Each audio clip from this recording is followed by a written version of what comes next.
चलिए। हम्म। निज आत्म ऐसा मंदिर है जहाँ तुझको तेरा भगवान मिले।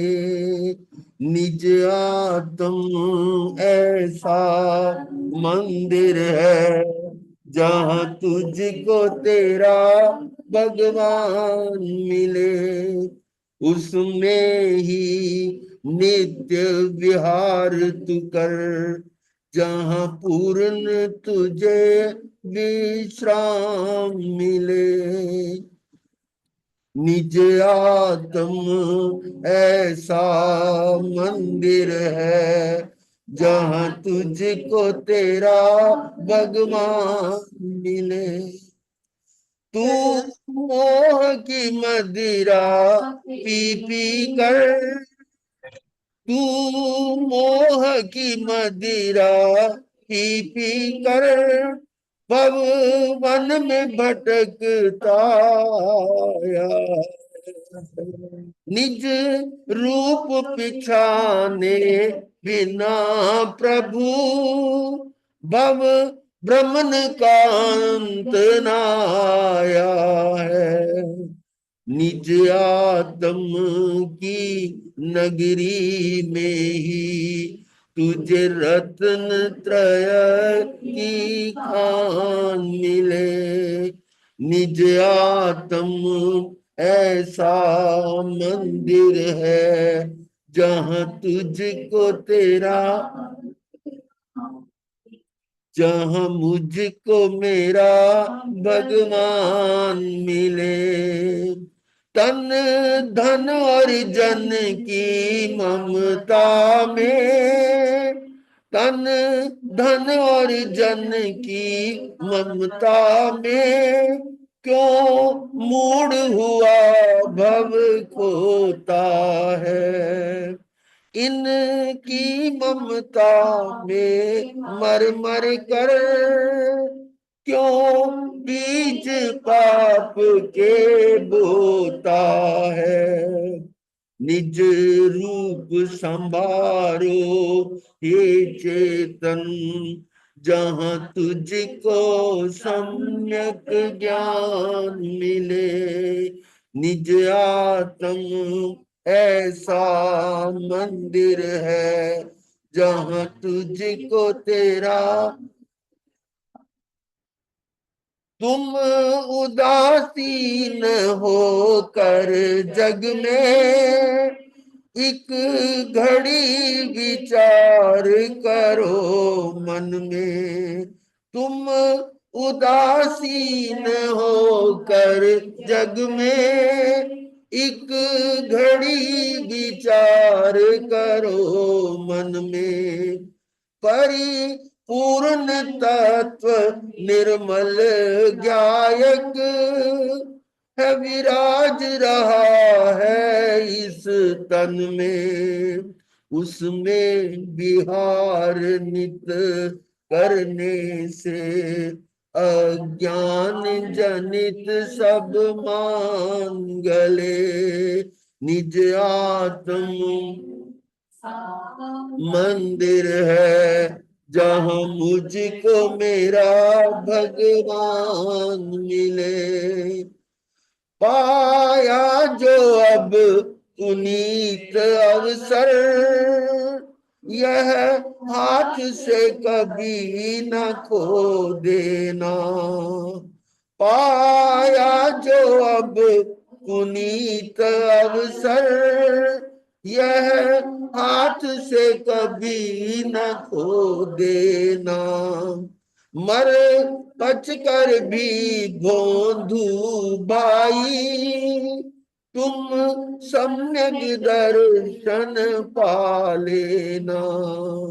कोई साथी यह पुण्य तेरा जो तुझको गुरु मान।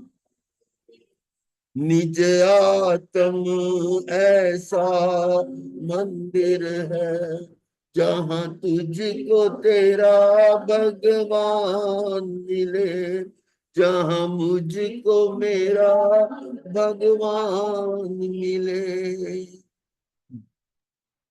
बहुत आनंद आया गुरुदेव। 25 बोल इन पर हमारा विषय चल रहा है। 11वां बोल गुण स्थान। तो कल हमने कुछ इस पर चर्चा की थी।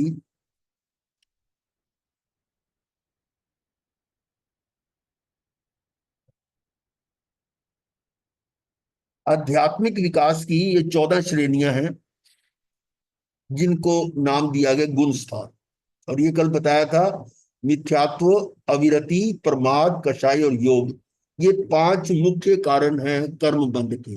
इनको कहा गया आश्रम। तो आश्रम है इसलिए इसको दुर्गुण भी कह दिया। ये अवगुण दुर्गुण है। और संकित, विरति, अप्रमाद, अक्षय और अयोग, यानी इन पांचों का विलोम, ये 5 सद्गुण हैं। इनको संवर कहते हैं। इसके कारण कर्मों का आना रुक जाता है।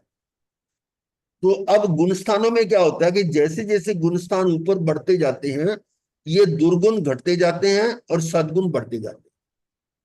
तो गुणों की ये 14 स्थितियां ही गुण स्थान कहलाती हैं। इनके हमने कल ये बताया था कि नाम क्या है, वो हम अभी इसमें बताते हैं। तो पहला है मिथ्यात्व गुण स्थान। चर्चा विशेष बाद में होगी, नाम पहले आप देख लें मिथ्यात्व गुण स्थान क्या है। एक पहले पहले गुण स्थान का पहली पौड़ी का नाम है मिथ्यात्व गुण स्थान। और ये भी है कि जितने कुल जीव है, अनंत अनंत जीव है, पर उसमें अधिकतर अनंत अनंत पहले गुण स्थान में ही है। बहुत कम है जो पहले गुण स्थान से बाहर निकले उसकी अपेक्षा। दूसरा सास्वादन गुण स्थान, ये दूसरे गुण स्थान का नाम है। ये क्या होता है कि जैसे मिथ्यात्व से निकलकर चौथे गुण स्थान में गया, तो वहां पर वो डामाडोल हो जाता है, तो दूसरे तीसरे में आ जाता है। और वहां से अगर गिर जाए संकित से मिथ्यात्व में आने के लिए, वो दूसरे के थ्रू पहले में आ जाता है। तो दूसरा गुण स्थान एक बीच का रास्ते का है, साथ, और बहुत कम समय का होता है। बाकी चर्चा हम इसके बात करेंगे। तीसरा मिश्र गुण स्थान। चौथा है अविरति सम्यक दृष्टि गुण स्थान। ये है सम्यक दर्शन, यानी ज्ञानी हुआ, पर अभी अविरत, यानी व्रत नियम नहीं है, पचखान वगैरह नहीं है, इसलिए इसको अविरति सम्यक दृष्टि गुण स्थान। पर सम्यक दर्शन हो गया है चौथा गुण स्थान। और बहुत ही इंपॉर्टेंट है चौथा गुण स्थान। चौथा गुण स्थान पर पहुंचना भी बहुत बड़ी है। महाराज जी नोट्स शो नहीं हो रहे। क्या हो रहा है? नोट्स शो नहीं हो रहे, भजन ही शो हो रहा है, अच्छा स्लाइड जी, नहीं आ रही। हाँ जी, ये यहाँ तो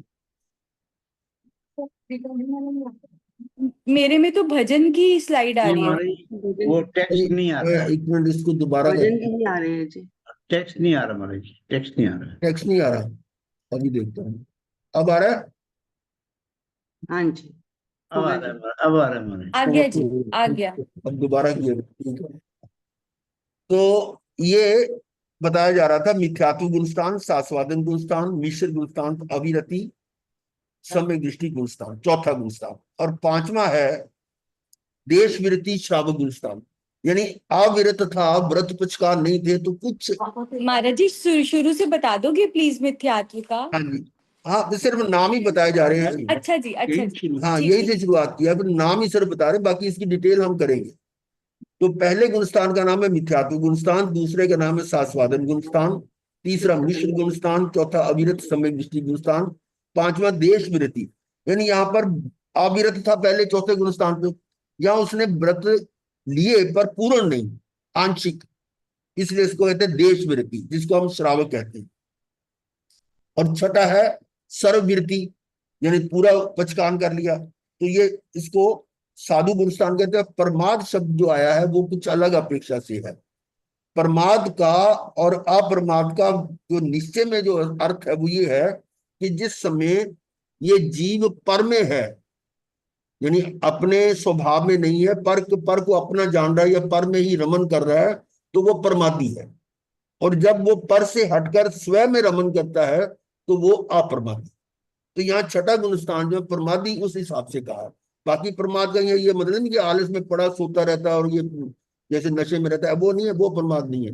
ये वो प्रमाद है कि अपने स्वयं में नहीं टिक पाता, और जिस समय वो स्वयं में आता है उस समय वो उसका गुण स्थान जो है ना वो सातवां हो जाता है, अप्रमादी।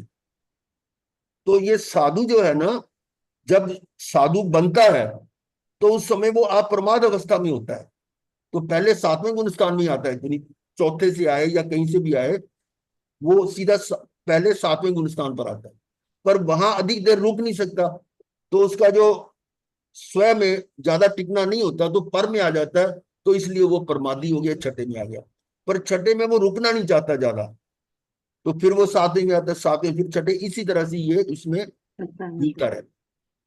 तो ये दोनों जो गुण स्थान है वो देखा जाए तो अंतर्मुहूर्त के हैं, अंतर्मुहूर्त के, कि इससे ज्यादा वो वहां रुक नहीं सकते।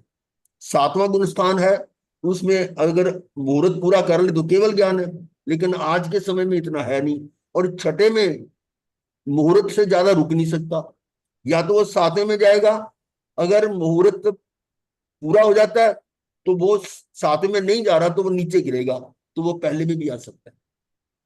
आगे ये सात गुण स्थान है। और आज जो इस समय जो आरा चल रहा है, ये हमारा पंचम आरा, और ये जो हमारा भरत क्षेत्र है, इसमें जो इस समय का जो मनुष्य यहाँ पर जो है, उसकी इतनी क्षमता नहीं बनती कि वो सातवें से ऊपर गुण स्थान तक पहुंच जाए। तो उस हिसाब से ये हमारा इस समय का हाईएस्ट स्कोर है, 7। तो आगे चलिए, अब 8वां क्या है, इसका नाम है निवृत्ति बादर गुण स्थान, अपूर्व करण भी कहते हैं इसको। और ये अवस्था पर पहुंचना बहुत मतलब दुर्लभ होता है, और कभी कभी होता है, इसलिए कि अपूर्व अपूर्व करण भी कहते हैं। फिर 9वां है अनिवृत्ति बादर गुण स्थान। फिर है 10वां सूक्ष्म संप्राय गुण स्थान। सूक्ष्म संप्राय का मतलब ये, अब जो कषाय है ना, वो सूक्ष्म रह गया, वो इतना होगा कि कर्म बंद भी नहीं करेगा। सूक्ष्म संप्राय संजोना लोभ जनी रहता है, और उससे ऊपर जाने पर अब वो जो कषाय है वो खत्म हो जाते हैं, खत्म हो जाते हैं। परंतु 11वां जो है वो उपशांत मोहनीय गुण स्थान कहलाता है। क्यों? क्योंकि 11वां में वही जाता है जिसने उन कषायों को उपशम करके आगे बढ़ा हो, और जो उनको क्षय करके आगे बढ़ा हो वो 11वें में नहीं जाएगा। मतलब इसका है कि जो 8वें गुण स्थान पर दो प्रकार के जीव हैं, एक है क्षपिक श्रेणी वाले और एक है उपशम वाले। तो जो उपशम वाले हैं वो तो 10वें के बाद 11वें में जाते हैं, और जो क्षपक वाले हैं जो क्षय करके आगे चल रहे हैं वो 10वें से सीधा 12वें में आते हैं। इसको हम कहते हैं क्षीण मोहनीय गुण स्थान। फिर 13वां सहयोगी केवली गुण स्थान, और 14वां अयोगी केवली गुण स्थान। तो ये सिर्फ आपको नाम बताए गए हैं, अब इनका थोड़ा थोड़ा विवरण हम करेंगे। तो पहला गुण स्थान है मिथ्यात्व गुण स्थान। इस गुण स्थान में जैसे पहले बताया कि 5 दुर्गुण जो मिथ्यात्व, अविरति, प्रमाद, कषाय योग पूरे तौर पर रहते हैं, तथा 5 सद्गुणों का अभाव होता है। सद्गुण नहीं है, अवगुण है, दुर्गुण है। और मिथ्यात्व अवस्था में 5 सद्गुण तो नहीं होते, 5 सद्गुण तो होते नहीं, पर ज्ञान दर्शन की अशुद्ध पर्याय पुण्य बल के कारण कुछ सांसारिक कुछ स्थितियां धीरे धीरे सत्संग आदि के शुभ परिणाम रूप गुण संभव हैं। ये भी आपको बताया गया कि जीव के अंदर ज्ञान पूर्णतः लुप्त नहीं होता, कुछ ना कुछ अंश जो है ना जगन्य रहता है। जैसे श्रुत का अनंतवां भाग, अक्षर का अनंतवां भाग, वो ज्ञान तो हर जीव में होता ही होता है, वो इतना क्षम तो हर समय होता रहता है। तो उस हिसाब से उसी से फिर आगे बढ़कर वो अगले गुण स्थान में पहुंच जाता है। तो यहाँ ये बताया जा रहा है कि मिथ्यात्व को गुण स्थान क्यों कहा गया है, उसका स्पष्टीकरण है कि गुण तो है नहीं, है तो अवगुण, दुर्गुण है, पर गुण ये भी है कि इसके आधार पर आगे चल सकता है। जो ये पहला गुण स्थान है, ये भूमिका बनेगी अगले गुण स्थान के लिए। तो इसमें भी बहुत सारे वेरिएशन है पहले गुण स्थान में भी, तो अभी आप देखेंगे। जिन जीवों को सुदेव, सुगुरु, सुधर्म एवं जीव अजीव आदि 9 तत्वों के यथार्थ स्वरूप पर आंशिक अथवा संपूर्ण अश्रद्धा होती है, उनका मिथ्यात्व गुण स्थान। अब ये बताया कि सुदेव कौन है? अरिहंत मेरे देव। गुरु निर्ग्रंथ गुरु। सुधर्म जो केवली प्ररूपित धर्म है। जीव, अजीव और आदि पुण्य 9 तत्व हैं, 6 द्रव्य हैं। इनका यथार्थ स्वरूप पर आंशिक कुछ शंका या संपूर्ण अश्रद्धा, ये हम नहीं मानते इसको, तो ऐसा जिनकी है अश्रद्धा, वो उनका मिथ्यात्व गुण स्थान। दूसरा, प्रथम गुण स्थानवर्ती जीव अनंत होते हैं, पर उसके बाद के जीवों की संख्या असंख्यात ही रह जाती है। पहले गुण स्थान वाले अनंत हैं। अब आप कहोगे पहले गुण स्थान से जो निकल गए वो असंख्यात कैसे रह गए? अनंत निकल गए हैं, अनंत तो सिद्ध हो गए ना, तो पहले में से निकल गए। और आगे तो ये क्या लिखा है यहाँ कि उसके बाद के जीवों की संख्या असंख्यात है? ये कैसे? यह बात हो रही गुण स्थान की, और जो मुक्त हो गए हैं वो गुण स्थानों में नहीं है, वो गुण स्थानों से ऊपर है, गुण स्थानातीत। तो बात हमारी हो रही गुण स्थानों की। तो पहले से लेकर 14 गुण स्थान हैं, तो पहले को छोड़कर बाकी जो रह गए 13 गुण स्थान, उनमें जीवों की संख्या कुल असंख्यात है, अनंत नहीं है। अनंत तो वो है जो गुण स्थानों से भी पार हो गए, गुण स्थानातीत। अब यह देखिए, मैंने अभी बताया था कि पहले गुण स्थान के अंदर भी वेरिएशन है। देखो यहां पर आपके सामने 1 2 3 4 5 बॉक्स बने गए। तो ये पहले स्थान पर यहां लिखा हुआ घोर मिथ्यात्व, घोर मिथ्यात्व मतलब मिथ्यात्व कंप्लीट। तो ये छोटी सी भी किरण जो है ना संकित की नहीं है वहां। और अव्यवहार राशि है। अव्यवहार राशि क्या होती है? जिसमें अनंत काल से, यानी वो उसी निगोद में पहले, ये नित्य निगोद जो है उसी में पड़ा हुआ है, उसमें कभी बाहर निकला ही नहीं, जन्म मरण उसी में हो रहा है। तो इसको हम दो अपेक्षा से कह सकते हैं कि निकला ही नहीं, या अनंत काल भी ऐसा होता है जो अनंत अनंत अनंत तरह का है, अनंत है। तो किसी भी तरह से ये समझ लो कि वहां से वो निकल नहीं पा रहा। तो ऐसी अवस्था जो है वो पहला, यानी पहले गुण स्थान का सबसे नीचा गुण स्थान है। घोर मिथ्यात्व अव्यवहार राशि सूक्ष्म निगोद, इसमें भी अक्षर का अनंतवां भाग ज्ञान रहता है। वो अक्षर का अनंतवां भाग किसके कारण है?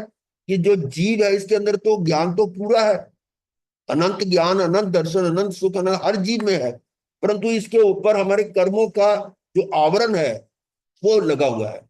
उस कर्मों के आवरण में या उन कर्मों में थोड़ा अगर क्षय होता है, क्षय का मतलब उसके अंदर वो कर्म कम हो रहे हैं, तो उतना जितना कम होंगे उतना ज्ञान प्रकट होगा। यानी जिसके ऊपर मान लो धूल पड़ी हुई है, कोई वस्तु है आपको नजर नहीं आती, तो हल्का सा हवा से वो धूल उड़ेगी तो नीचे की चीज नजर आती है। या बादल बहुत घने हैं तो थोड़े हल्के हो जाए तो प्रकाश अधिक नजर आता है। तो इसी प्रकार से इसके ऊपर जो आवरण है उनमें क्षोभम हर समय सदा काल होता है, तो उतना सा ज्ञान वो प्रकट होता है। इसलिए कहा गया कि अनंतवां भाग ज्ञान प्रकट है। ये तो है पहली स्टेज है। और इसमें से वो व्यवहार राशि में आए, तो व्यवहार राशि का मतलब जो निगोद में से जो पहले निकला ही नहीं था कभी, अब वो उससे बाहर आ गया, तो उसको कहते हैं व्यवहार राशि। वो भी निगोद में भी, इसका मतलब निगोद भी दो तरह की है, सूक्ष्म और ये बादल। ये नित्य निगोद है, ये व्यवहार है। तो इसमें प्रवेश करके बादल निगोद आदि स्थिति में मिथ्यात्व का घोर अंधकार, यहां पर भी घोर अंधकार में पड़ा हुआ है। इसमें भी बादल निगोद में भी अनंत काल तक उसी में जन्म मरण होता रहता है। कितना मतलब आप सोचो कि हम वो भजना बोलते हैं ना, बड़े भाग्य से मिला है जिन धर्म। ये हमारी कहानी, ये कहानी हमारी तो है जो हम यहाँ कह रहे हैं निगोद, उसमें हम कितनी देर पड़े रहे, अनंत अनंत काल उसी में रहे और बार बार जन्म मरण करते, ये कहानी हमारी ही है। और उसमें भी ये मिथ्यात्व, ये उससे एक बेटर स्टेज आ गई पहले में से। फिर यहां से आकर वो द्विबंधक सुकृत बंधक बन जाता है। 70 कोड़ा कोड़ी उत्कृष्ट मिथ्यात्व मोहनीय बंधक भव भव भवा विनंदिता।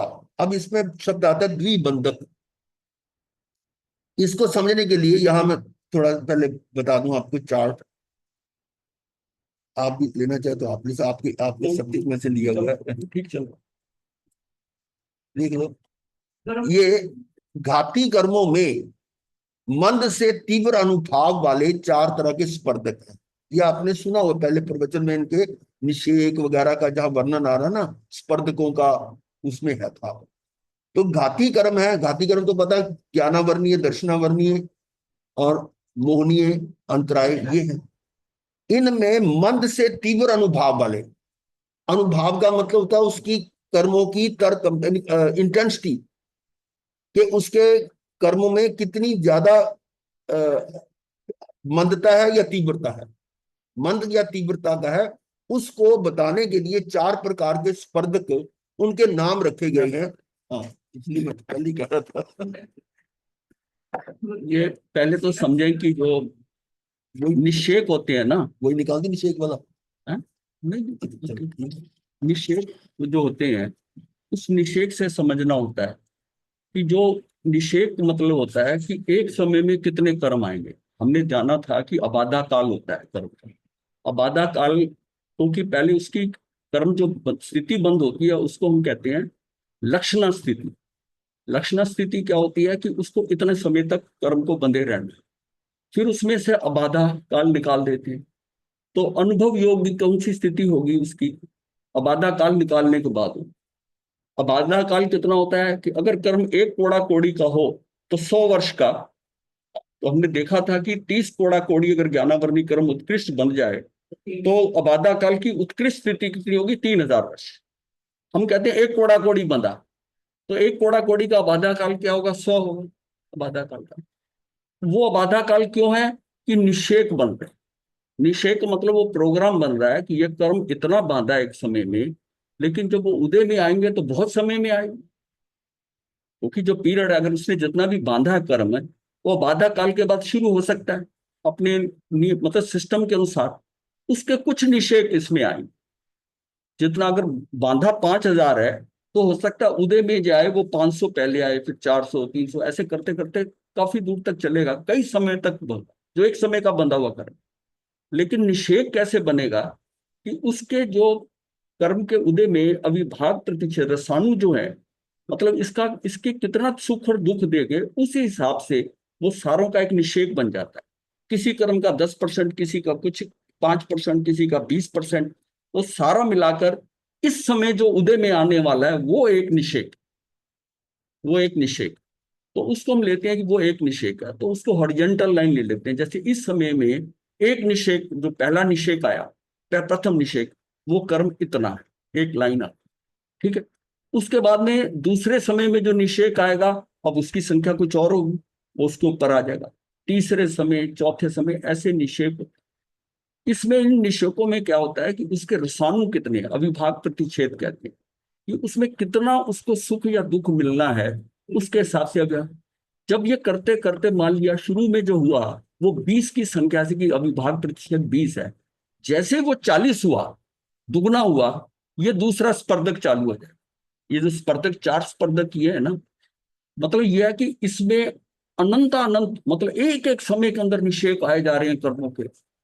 कहां से शुरू हो रहा है कर्म, और एक एक समय कितना है, आंख झपकते असंख्यात हो रही, लेकिन उसमें वो ग्रेडिंग हो रही, ग्रेडिंग हो रही है। तो उसमें जब ऊपर आता है, अब ये इसका, अब नेक्स्ट जो आएगा कि अभी अविभाग प्रतिच्छेद 20 की बजाय 40 हो गए, अब ये कहेंगे दूसरा स्पर्धता। फिर वो उसके सारे आने शुरू होते, 20 में बढ़ते, एक एक बढ़ता रहता है, एक एक बढ़ता रहता है, 60 हो गए तो 3 गुना हो गया। अब ये कौन सा, ये अगला स्पर्धक। इस तरह इन्होंने कर्म, इतने कर्म है, अगर मैं गिनती बताने लगूं, ये पहला निषेक, दूसरा निषेक, तीसरा निषेक, तो बड़ी संख्या हो जाएगी। तो तब उसका जो ग्रुप करा कि उसमें जो कर्म थे जो दे रहे थे इकट्ठे, जिनका कई रसाणु जो थे, अनुभाव जो आ रहा था, वो इस ग्रुप में आ रहा था, वो एक स्पर्धक। इसलिए सारे कर्मों का लेकर ना, ये क्या कर दिया, 4 स्पर्धकों में डिवाइड कर। इसलिए कि वो मैं संख्या करूं कि ये लाख भी, करोड़ भी, अरब खरब ऐसे करके कहूं तो कंफ्यूजन हो जाएगा।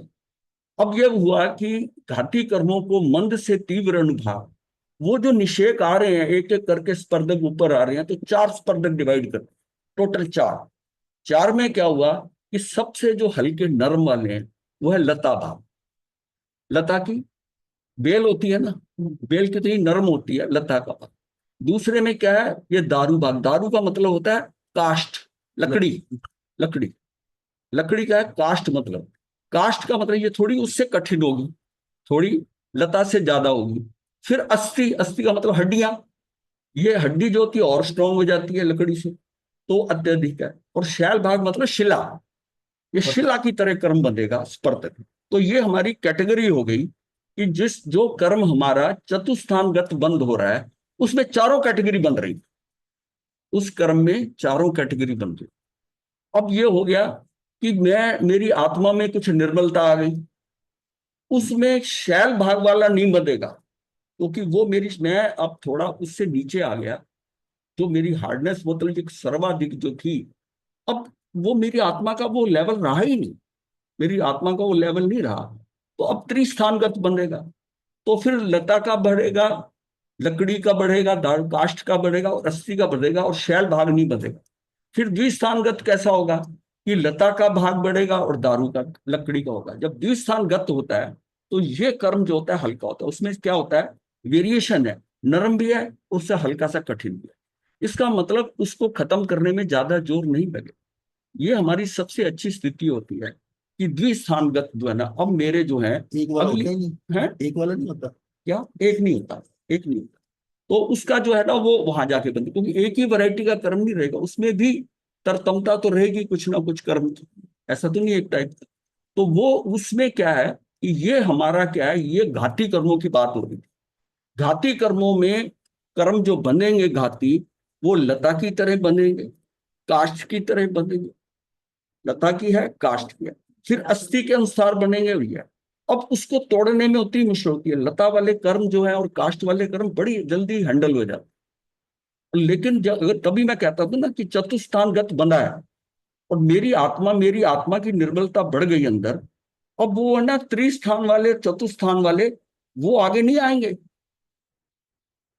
वो आगे नहीं आएंगे। वो पहले और वो दो जो इकट्ठे आ रहे हैं, वो एक और दो स्थान वाला ही रहेगा, वो है द्विस्थानगत।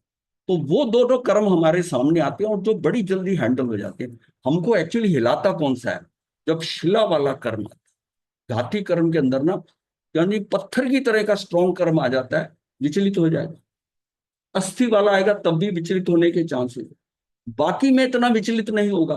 इसका मतलब है कि उतनी इंटेंसिटी का कर्म नहीं बनेगा। ये मेरी आत्मा की उतनी, ये समझने के लिए इसमें क्या है कि घाती कर्म भी इतनी कैटेगरी के बनते हैं, और उसमें दो जो हैं बड़े आसान हैं और दो आसान। अब इसी में भी ये बात होती है, जैसे हम कहते हैं सर्वघाती, सारे घात और देशघाती था। देशघाती में दोनों मिक्स होते हैं, उसके अंदर लता वाला काष्ठ वाला आएगा, अस्थि भी आएगी, थोड़ा पोर्शन अस्थि का होगा, ये होगा। तो हम ये कह देते हैं कि ये ऐसा है। और वो जो सर्वघाती है वो सारे कैसे होंगे, उसमें ये सारे आएंगे, शिला भी आएगा, अस्थि भी आएगा, वो सारा वो क्या सर्वघाती है। जैसे हमारा केवल ज्ञान, केवल दर्शन, निद्रा पंचक, ये हमने जो कहना था, ये सर्वघाती है। इसमें देशघाती मतलब इसमें शिवक्षम नहीं होता, इसके अंदर पर्याय रूपी ज्ञान नहीं है। केवल ज्ञान पर्याय में नहीं होता, पर्याय में तो बाकी चार ज्ञान होते। केवल ज्ञान तो है, सर्वघाती है तो नहीं। अब रही बात अघाती कर्मों की। अघाती कर्म में दो वैरायटी होती है, शुभ और अशुभ। तो शुभ शुभ होती हैं, तो अघाती कर्मों की प्रशस्त प्रकृति में मंद से तीव्र अनुभाग वाले चार स्पर्धक हैं। तो इसमें कौन से होते हैं अघाती में, गुड़, खांड, शर्करा, अमृत। फिर इसके बाद दूसरी कैटेगरी होती है निम्ब। हाँ, पहले हाँ, तो इसमें मतलब दोनों वैरायटी है, ये दोनों तरह की कैटेगरी चलती है अघाती में, शुभ भी अशुभ। और निम्ब है, कांजीर है, कांजीर है, कांजीर मतलब चरायता, चरायता जैसा होता है, कड़वापन होता है। फिर विष और हलाहल, विष और हलाहल। तो ये मतलब उसमें दो कैटेगरी बन जाती हैं। एक जो है निम्ब मतलब नीम, नीम, कांजीर मतलब चरायता, विष और हलाहल। ये क्या है, अशुभ कर्म बन रहे हैं आप। और ये जो हमने देखा था गुड़, खांड, शर्करा, अमृत, इसमें दोनों वैरायटी होती, शुभ की और उसकी। इंस्टेड ऑफ कि हम नंबर गिने ये करें, अब हमने कैटेगराइज कर दिए, ये कर्म गुड़ जैसे है। क्यों, गुड़ जैसा जो है, गुड़ से खांड ज्यादा मीठी, खांड से शक्कर जो है, शक्कर का है, मिश्री भी कह देते हैं यहाँ पर। और अमृत है, अमृत सबसे मीठा है, ये बहुत साता देगा, बहुत साता है। ये सारे कौन से हैं, शुभ कर्म, शुभ कर्म है। और निम्ब, कांजीर जो है, ये विष जो है, ये सारे जो है ये हमारे अशुभ कर्म है। तो जैसे इन चार पदार्थों में मिठास बढ़ती जाती है, वैसे इन प्रशस्त प्रकृतियों के स्पर्धों में अनुभाग फल देने की शक्ति अधिक बढ़ती रहती है। द्विस्थान बंध में गुड़ और खांड दो होंगे, स्पर्धों का बंध समझना, चतुस्थानगत बंध में चारों ही प्रकार का समझना। तो जीव के परिणामों की विशुद्धि बढ़ जाती है, तब अघातिया कर्म की अप्रशस्त जो है वो जो है, अब विशुद्धि बढ़ती है तो वो द्विस्थानगत रह जाएगा, चतुस्थानगत का बंद नहीं होगा उसका, चतुस्थानगत का। ये हमारी सबसे अच्छी पोजीशन है कि हम इस तरह हमारे कर्म जो है, जितना आत्मा में निर्मलता बढ़ती जाएगी, भावी कर्म उसके वैसे नहीं बने। अब इसको बहुत मोटा मोटा समझ लो, गुण स्थानों में नहीं, ये अलग विषय है, बहुत बड़ा लंबा विषय है। लेकिन यह है कि हम उसके अंदर ये चीजें जो खांड गुड़ बताया, ये सिर्फ कैटेगराइज करने के लिए, क्योंकि ये एक एक समय के अंदर इतनी लाइन लगी हुई है, अगर हम कहें ये उससे बढ़िया उससे बढ़िया नहीं, इसलिए ग्रुप कर दें कि ये कर्म जो है ना, ये गुड़ के हिसाब से है, ये खांड के हिसाब से है, ये मिश्री के हिसाब से है, ये अमृत के हिसाब से। तो इससे हमें समझ में आता है आत्मा की जितनी शक्ति, अब क्या है कि शक्ति जैसी, ये कैसे हो रहा है, ये आत्मा कैसे निर्मल होगी।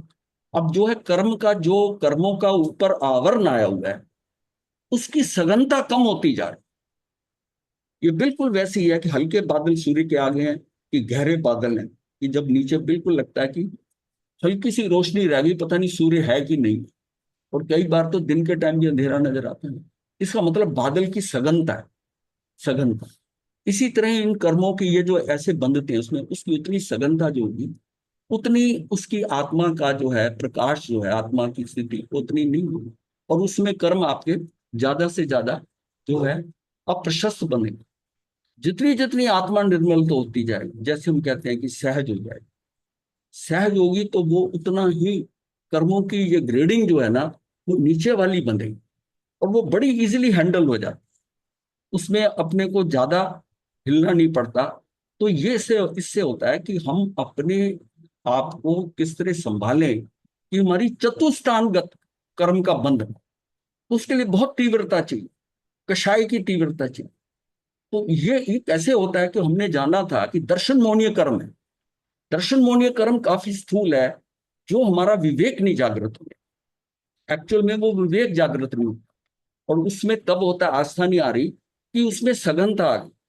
दर्शन मोहनी कर्म के ऊपर, मोहनी कर्म के ऊपर, उसमें दो पार्ट हैं, है तो मोहनी कर्म, लेकिन उसको उसने कवर कर लिया, कवर कर लिया, तो ये मेरे अंदर विवेक जागृत नहीं होने थे। आप उसको कितना समझा लो, जिसका कि दर्शन मोहनी जो है, दर्शन मोहनी पूरी तरह बंधा हुआ है, उस पर पूरा आवरण आया हुआ है, उसको बात लगेगी ही नहीं, वो सब जानते हुए भी करे। अब उसको धीरे धीरे वो, अगर उसको तो लगने लग गया, तो अब उसके ऊपर से वो बादल हल्के पड़ते रहे, तो अब उसको विवेक लगने लग जाए, वो समझने लग जाएगा कि ये बात क्या है, तो उसका विवेक जागृत होना शुरू हो जाता है। तब हम कहते हैं कि इसका दर्शन मोहनी हल्का, क्योंकि पहले दर्शन मोहनी ने हल्का होना, चरित्र मोहनी का नंबर बाद में आना। तो सबसे पहले तो जीव का, जैसे हम कहते थे कि ज्ञानावर्णी कर्म का उदय होगा तो दर्शन वर्णी का होगा, तब अब उसका मतलब है कि ज्ञानावर्णी का उदय हुआ तो मैं ज्ञानता में चला गया, दर्शनावर्णी कर्म का उदय हुआ तो मैं आदर्शन में चला गया। अब मैं देख भी सही नहीं रहा हूं, जान भी नहीं सही रहा हूं, तो मुझे विवेक कहां से आएगा, मुझे विवेक कहां से आएगा। जितना जितना ज्ञान और दर्शन का क्षम होता जाएगा, उतना मुझे विवेक जो है दर्शन मोहनी की उसकी समझ आने लग जाएगी, वरना उसको विवेक ही नहीं जागृत। अब हमारे पास लोग कई आते हैं ना, हम समझते हैं कि उनको समझाएं, वो उसके पल्ले नहीं पड़ता, वो जाएगा ही नहीं अंदर, क्योंकि वो सघनता इतनी है कि वो शिला टाइप है, वो पेनिट्रेशन उसके अंदर दिमाग में उसके बाद जाएगी, उसको लगेगा महाराज क्या उल्टी सीधी बातें कर, क्यों, दर्शन मोहनी का उदय, विवेक ही नहीं जागृत हो। और मान लिया विवेक जागृत हो जाता है, अब उसको उस विवेक के ऊपर टिके नहीं रहने देना चाहते। अब जब हमारा क्या चरित्र मोहनी है कि हम शिविर करते हैं, कोई बात सुनते हैं, हमारा पता नहीं नहीं मैं ऐसा करूंगा, मैं उपवास करूंगा, मैं व्रत करूंगा, ये करूंगा, मैं अपना जीवन बदल दूंगा, उससे नया नया उसमें निकला। अब क्या खेल हो गया, चरित्र मोहनी, वो करने नहीं दे। पहले दिन आप शिविर से निकलोगे, आप ध्यान करोगे 2-3 घंटे, फिर थोड़ा कम, 5-7 दिन के अंदर सारा गोल। वो क्या है, ये खेल किसने करा, चरित्र मोहनी ने। चरित्र मोहनीय आपको उसको करने नहीं दे रहा। ये नहीं कि अब आपको समझ नहीं आ रहा दर्शन मोहनीय से। और ये सारे गुण स्थान की स्थिति जो है ना, ये बदलती कहाँ से है? ये बदलती है कि जब हम दर्शन मोहनीय को पहले डाउन करते हैं। जैसे अब पहला गुण स्थान मिथ्यात्व का बताया, मिथ्यात्व में अटके जीव पर अगर मिथ्यात्वी है तो उसको कोई समझ नहीं आएगी बात। धीरे धीरे उसकी स्थिति, ऐसे 5 नीचे कैटेगरी बताई मिथ्यात्व की, उन 5 कैटेगरी में वो पांचों करते करते वो ऊपर की तरफ आ रहा है। अब 70 कोड़ा कोड़ी से भी कम हो गया, कम धीरे धीरे खत्म होते होते दर्शन मोहनीय जो है ना उसका, अब उसको विवेक समझ, उसको समझ में आने लग जाए कि बात क्या बताई जा रही है, भगवान ने क्या कहा है। वो उसका, इसका मतलब है दर्शन मोहनीय का नाम, दर्शन मोहनीय पर। अब ये भी हो सकता है कि उपशम कर रहा है। उपशम मैंने बताया था कि मोहनी कर्म का ही होता है, बाकी कर्मों का नहीं। उपशम जो होता है, उपशम कर रहा है तो फिर जागृत हो सकता है, शिवक्षम कर रहा है तो और बच्चा, क्षय कर रहा है तो आगे बढ़ जाएगा। तो बड़ी लगन से वो कर रहा है, अगर क्षय कर रहा है तो अब उसका उसका विवेक जागृत हो गया, उसको बात समझ में आ गई कि मुक्ति के लिए मुझे करना क्या, मुक्ति के लिए करना क्या, ये समझ में आता है। अब जो लोग क्रियाओं में फंसे हुए हैं, एक्चुअल उनका दर्शन मोहनीय ठीक नहीं हुआ, उन्होंने जस्ट पकड़ लिया, उनको समझ भी नहीं आ रही कि ये क्रियाएं मुझे नहीं कर सकती, इसको जितना मर्जी कर दो क्रिया। लेकिन एक बार दर्शन मोहनीय कम हो गया तो उसको खुद समझ में आएगा कि कोई हल्का सा भी उनको ज्ञान देगा कि इन क्रियाओं से निकलकर आत्मा की उस स्थिति पे आओ, अपनी उस स्थिति पे आओ, उसको बात लग जाएगी, बात लग जाएगी। अब यह है ना, जैसे बताया था आत्मनिष्ठा जी ने कि भाई ये तो माला करते, ये करते हो, वो संत आए, उन्होंने कहा भी स्वाध्याय करो। अब स्वाध्याय का तो पता था स्वाध्याय करना, पर कर क्यों नहीं रहे थे? दर्शन मोहनीय सघन है, वही उसी लाइन पे लगे हैं। अब अपना उपादान तैयार है तो निमित्त चल के आया, निमित्त चल के आया तो निमित्त ने कहा कि भाई माला नहीं करो, स्वाध्याय करो। और ये बात कह दी, बात लग गई, और बात लग गई तो काम शुरू हो गया।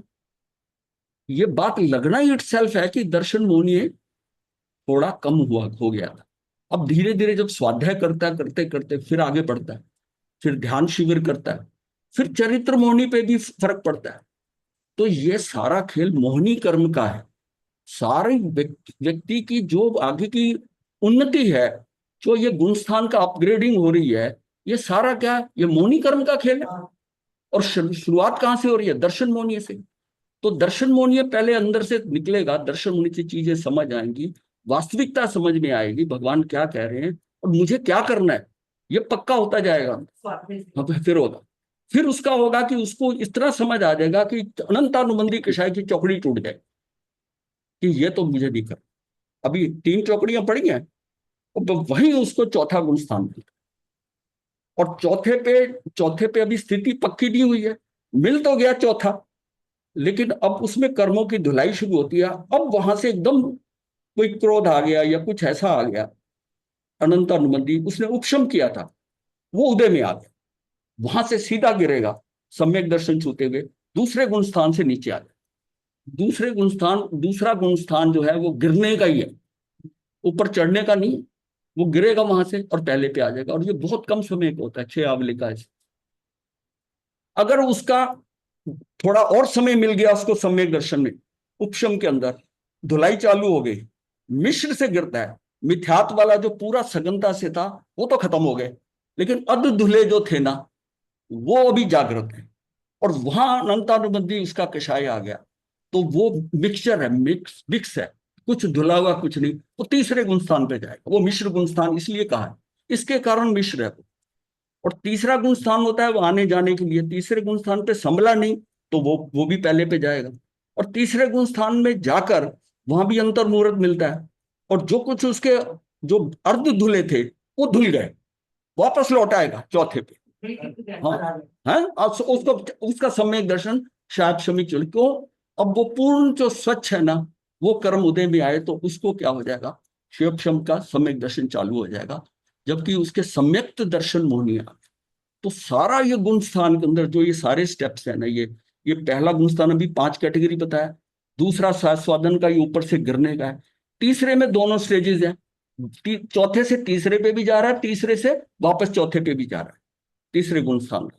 तो इस स्टेज के ऊपर यह है कि सारा दर्शन मोहनीय और चरित्र मोहनीय, इसके आगे चरित्र चालू होता है, अनंतानुबंधी चौकड़ी की, अब जितना चरित्र मोहनी को हैंडल करता रहता है, क्रोध मान माया लोभ की अप्रत्याखानी प्रत्यय, उतना जीव आगे बढ़ना शुरू होता है। और फिर चौथे से पांचवें और पांचवें से सीधा सातवें पे गया। क्यों संयम लेता है? छठा गुण स्थान भी गिरने का है, सातवें से जब गिरता है तो उसको प्रमादी इसलिए किया कि सातवां अप्रमादी था, वो वहां प्रमाद आया, तब वो गिरता है नीचे। फिर वो उठता है सातवें में, तभी झूलना जो शब्द का है वो सत्य इसी पे घूम रहा है। और आज की स्थिति में आठवां ही नहीं, क्योंकि आठवें से शुक्ल ध्यान शुरू हो जाता है, तो आठवां का तो स्टेज रही नहीं वहां तक की। तो सातवें गुण स्थान की बात है। अब हमारा ये कार्य क्या रह गया कि सातवें में टाइम बढ़ता जाए और छठे में गिरने का टाइम घटता जाए। मैं गिरा पर इमीडिएटली उठ गया और सातवें में ज्यादा से ज्यादा टिकता जाऊं, क्योंकि वहां खेल 48 मिनट का है। तो पहले आप 2 मिनट रुकोगे, 3 मिनट, 4 मिनट, ऐसे उसमें समय बढ़ता जाएगा, नीचे का कम होता है, नीचे का कम होता जाएगा, गिरेगा छठे में, बढ़ जाएगा सातवें। तो सारा ये दर्शन मोहनी और चरित्र मोहनी के कारण है। दर्शन मोहनी के जैसे ही ठीक होता है आपको आगे रास्ता मिलता है, और फिर चरित्र मोहनी का सारा खेल है आगे, सारा चरित्र, क्योंकि 9वें गुण स्थान तक फिर मोहनी, 10वें गुण स्थान पर 6 कैटेगरी बनती है, और 10वें के बाद में सिर्फ एक ही कर्म बंधता है। आयुष हमने बताया था कि 7वें तक, छठे से लेके 7वें तक आयुष होता है, छठे से बनेगा, कई बार बनते बनते 7वें में आ जाता है जी, क्योंकि जब झूल रहा है छठे 7वें के अंदर, तो छठे में या तो बांध लेगा या 7वें में बांध लेगा आयुष को। 7वें जब भी बांधता है अच्छा बांधेगा, क्योंकि उस समय स्थिति उसकी क्या है, अपरमत है, अपरमत है। और अगर छठे में बांधा तो अभी परमात्मा, ये उसकी स्थिति पर डिपेंड करता है आगे की क्या है।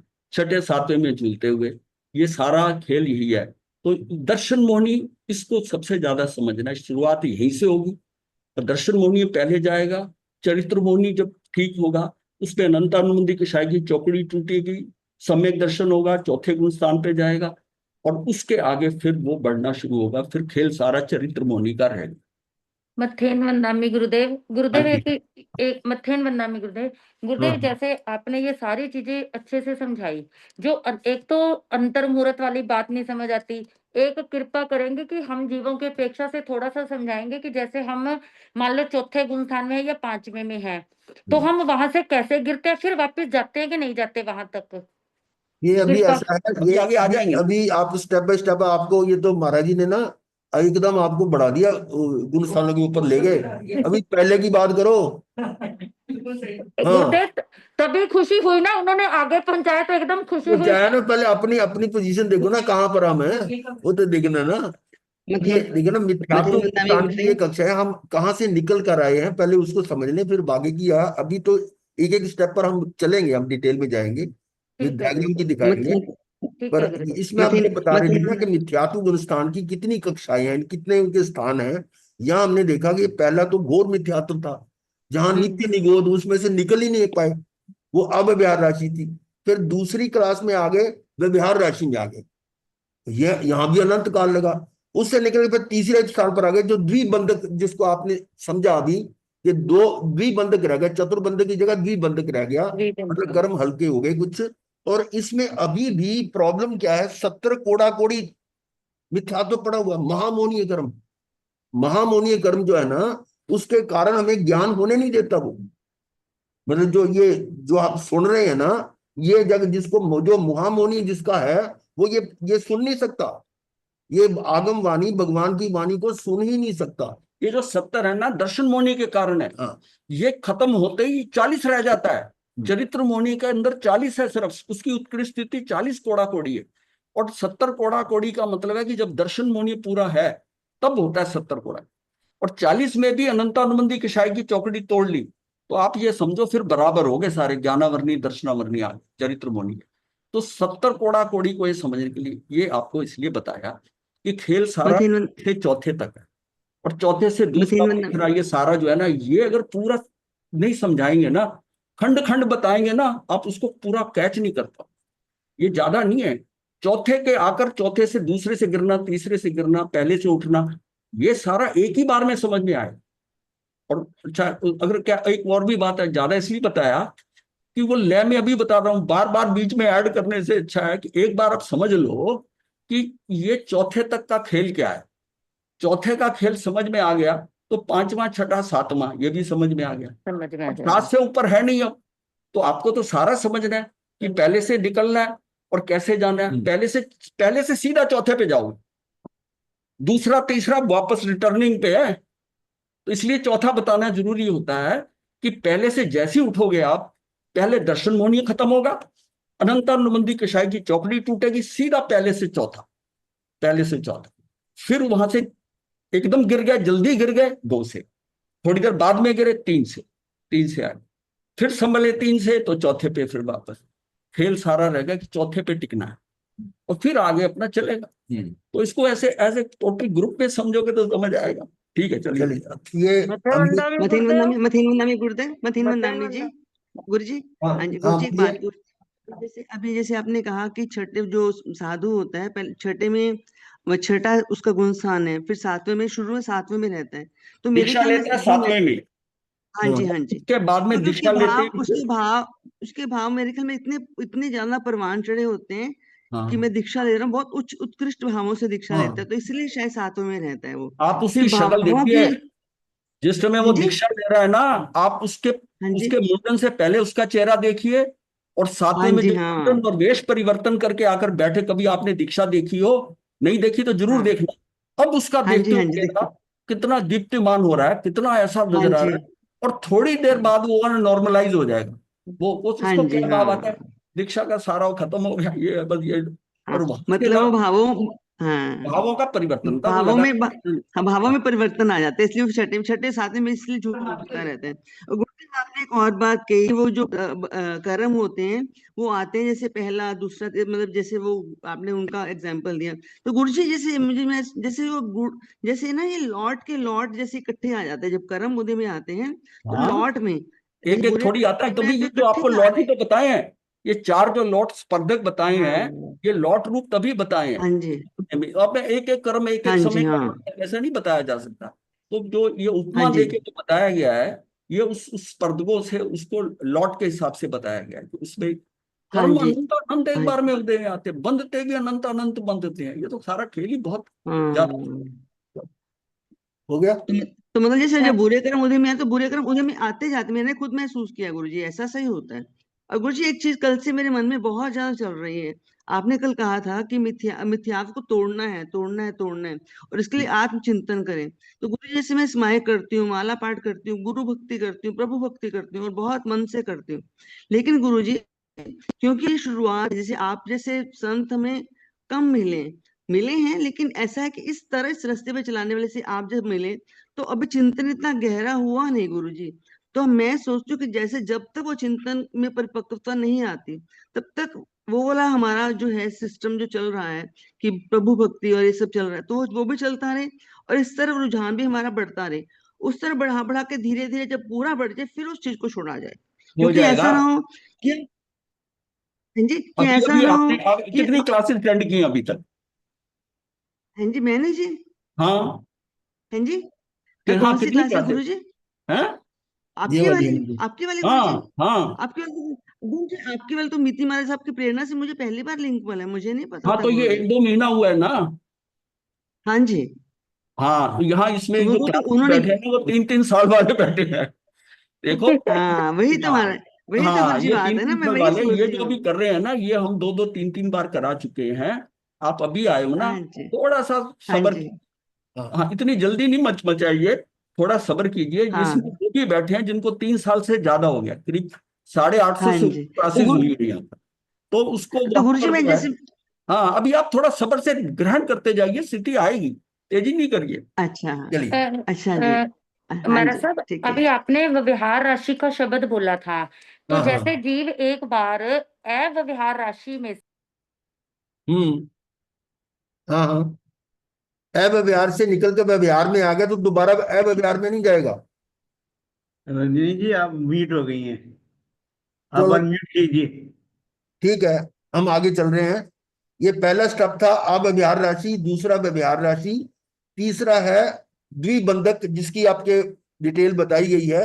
और इसमें महामोहनीय कर्म जो दर्शना मोहनी के कारण ही है, दर्शन मोहनी के कारण इसलिए ये 70 कोड़ा कोड़ी है, तो वो भी ज्ञान में इधर आने नहीं देता, लेकिन उससे बेटर पोजीशन पे आ गया, यानी पहले से दूसरा बेटर, दूसरे से तीसरा।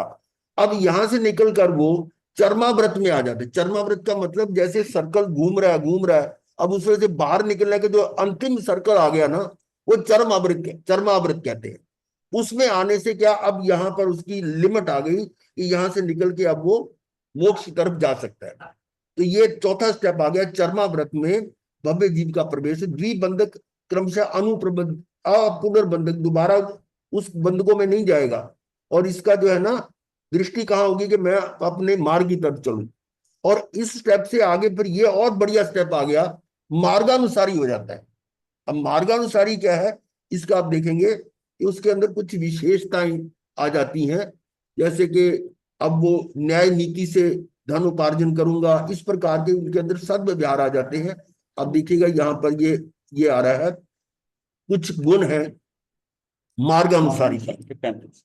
ये पहला है न्यायोपार्जित धन, कि अब वो उसके अंदर ये आ जाता है कि अब मैं न्याय नीति पूर्वक धन करूं। पहले तो अगर इतनी समझ नहीं है तो मार धाड़ लगी या लूटो पाटो, अब जो अभी अब अपना अपना काम करो, और डर है ही नहीं। पर यहाँ थोड़ा आता है कि नहीं, मुझे अब न्याय नीति से काम करना है।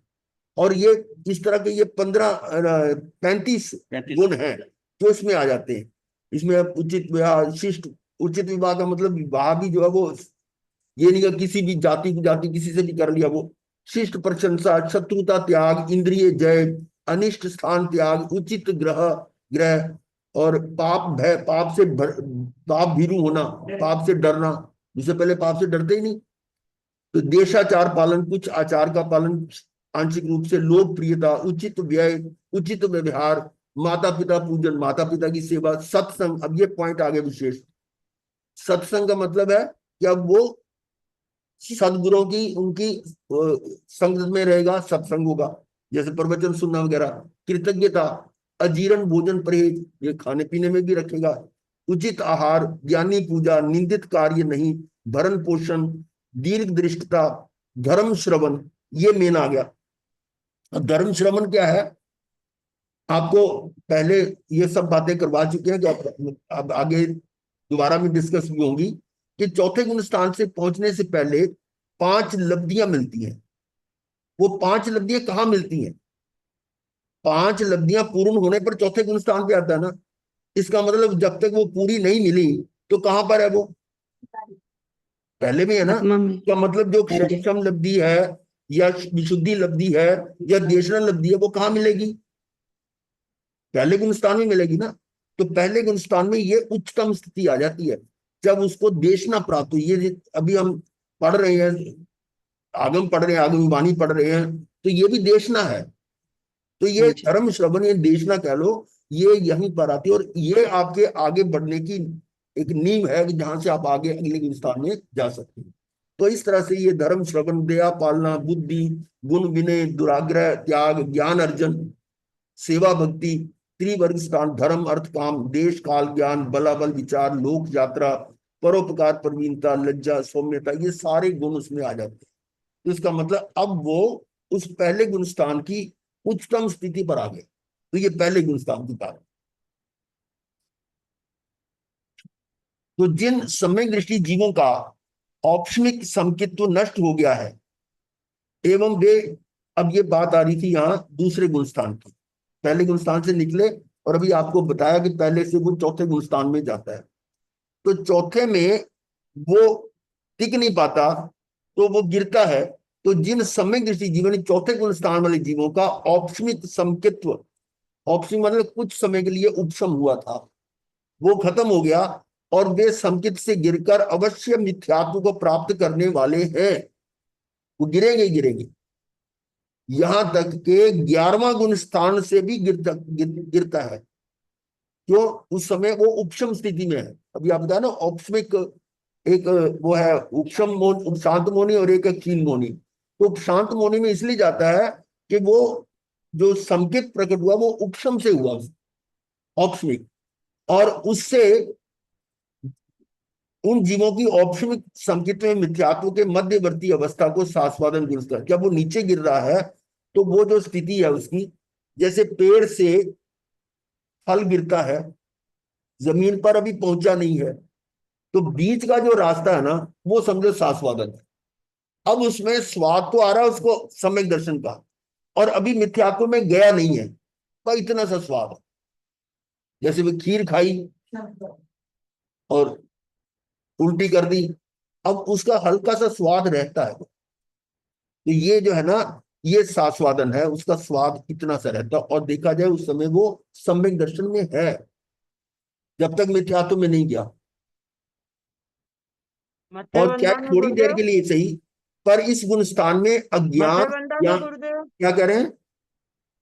गुरुदेव मैंने पूछना था कि जो ये लिखा है कि औपशमिक सम्यक तो नष्ट हो गया, वे जाते हैं उसमें दूसरे में, तो क्षयोपशमिक वाले नहीं जाते फिर दूसरे गुणस्थान में?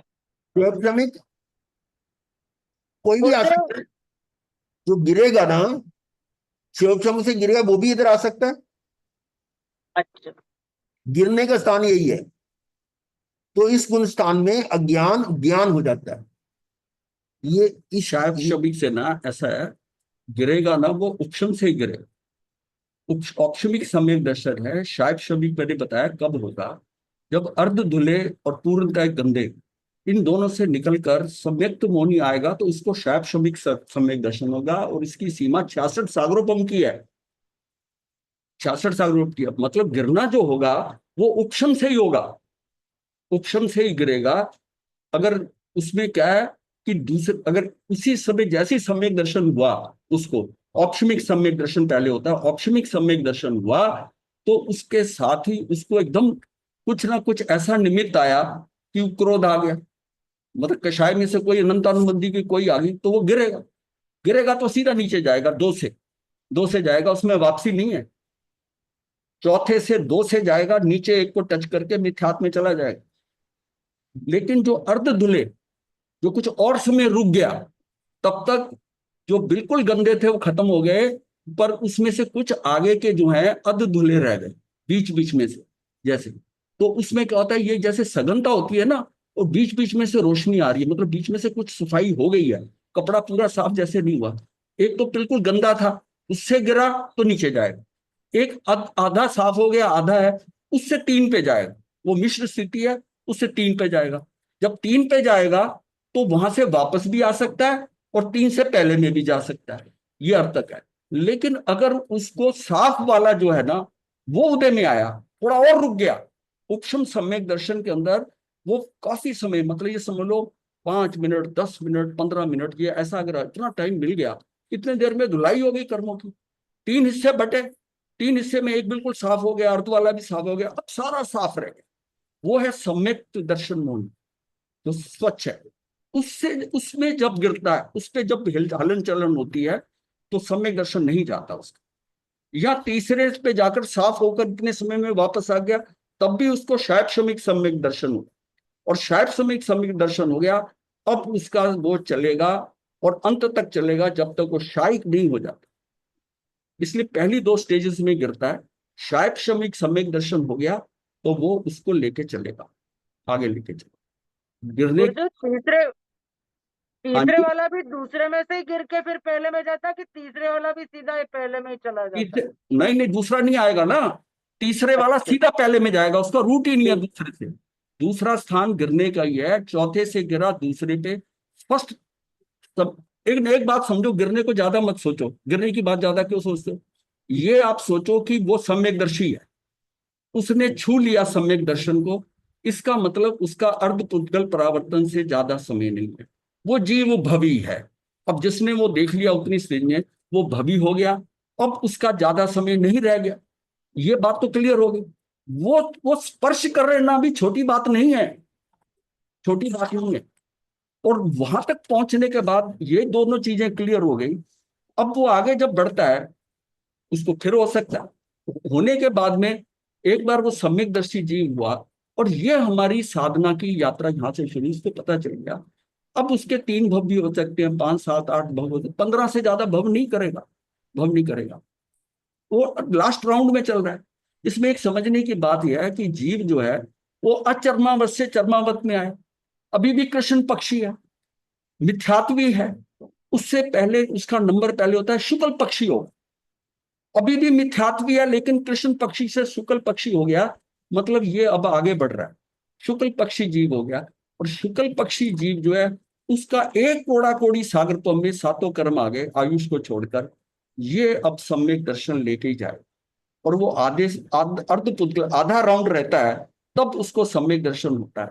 सम्यक दर्शन होता है उस समय उसकी स्थिति हर कर्म जो है एक कोड़ा कोड़ी सागुन, जो 5 लब्धियां बताई हैं वो 5 लब्धियां ही वहां तक पहुंचाती। हमारे कर्मों को इतना हल्का कर दिया हमने कि एक कोड़ा कोड़ी के रेंज में आ गए, और आयुष जो है अलग है, 7 कर्म एक कोड़ा कोड़ी के सीमा में आ गए। अब हम आगे बढ़ रहे हैं तो उसी से कर्म जो है, इसलिए इसको ज्यादा चक्कर में मत फंसो। आपको क्या करना है, आप इसमें आपके हाथ में कुछ नहीं है। आप तो अपना उस चीजों को जो भगवान ने बताया समझ कर कि मुझे कषाय नहीं करने, मुझे मिथ्यात्व से निकलना, आपको ये काम करना। कोई मिथ्यात्व का जो भगवान ने बताया ऐसा मैं कोई कार्य नहीं। मैंने कई बार कहा ना कि आप लिस्ट बना के रखो किचन में या अपने ड्राइंग रूम में, अपने ऑफिस में, मुझे ये करना है ये नहीं करना, ये भगवान ने इतना ही करते हैं आपका काम आगे हो जाएगा। मिथ्यात्व निकला ही नहीं तो अनंतानुबंधी कषाय की चौकड़ी आते सम्यक दर्शन हो जाएगा। और ये काल लब्धि की परिपक्वता से होता है। You are in the queue, आपको जब होनी है वो उसका उत्पादन तैयार होगा। आपको रेलवे स्टेशन पे हो सकती है, सोते सोते हो सकती है, हॉस्पिटल के बेड पे हो सकता है, तो फिर दिक्कत क्या है? आप अपनी तैयारी करके रखो ना। तैयारी सिर्फ मनुष्य भव में ही होगी, होने को तो त्रेंच बन के हो जाएगी, 7वीं नरक में चलेगा तब वहां सम्यक दर्शन हो जाएगा। चलिए अभी इसका प्रैक्टिकल के लिए ना आपको सूचना दे रहे हैं। 13 जून से 10 दिन का शिविर लग रहा है। 13 जून से 22 जून तक यहीं अपने अधीश्वर धाम में हमारे यहाँ 10 दिन का शिविर होगा। उसके लिए तैयारी करो। प्रैक्टिकल आपका ये हो जाएगा। ये थ्योरेटिकली तो चीजें चलती रहेंगी, प्रैक्टिकल भी करेंगे। कल से तो गुरुदेव मेरी तैयारी लिस्ट क्या बदल करनी है, रही है जी। संकल्प करो मैंने करना है, तैयारी करने की बात बाद में आती है, पहले संकल्प करो। चलिए मंगल भाव। चलिए गुरुदेव आज तो 8:15 तक थे। नहीं 7 बजे शुरू हो गया था ना, टाइम बदल गया। ये तो बहुत दिन है। पहले 7:15 से था ना, अब 7 बजे क्लास शुरू हो जाती है।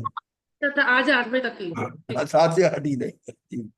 हाँ जी। नमो अरिहंतानं नमो सिद्धानं नमो अयर्यनं नमो ध्यानं नमो लोकसाधुनं चतारि मंगलम अरिहंता मंगलम सिद्धा मंगलम साहु मंगलम देवली कनतो धम्मो मंगलम चतारि लोकोत्तमा अरिहंता लोकोत्तमा सिद्धा लोकोत्तमा साहु लोकोत्तमा देवली कनतो धम्मो लोकोत्तमा चतारि शरणं प्रवज्यामि अरिहंते शरणं प्रवज्यामि सिद्धे शरण प्रवज्यामि साहु शरणं प्रवज्यामि देवनी पुनर्तम धम्मं शरणं प्रवज्यामि चारि शरणे सुख करने मंगल करते।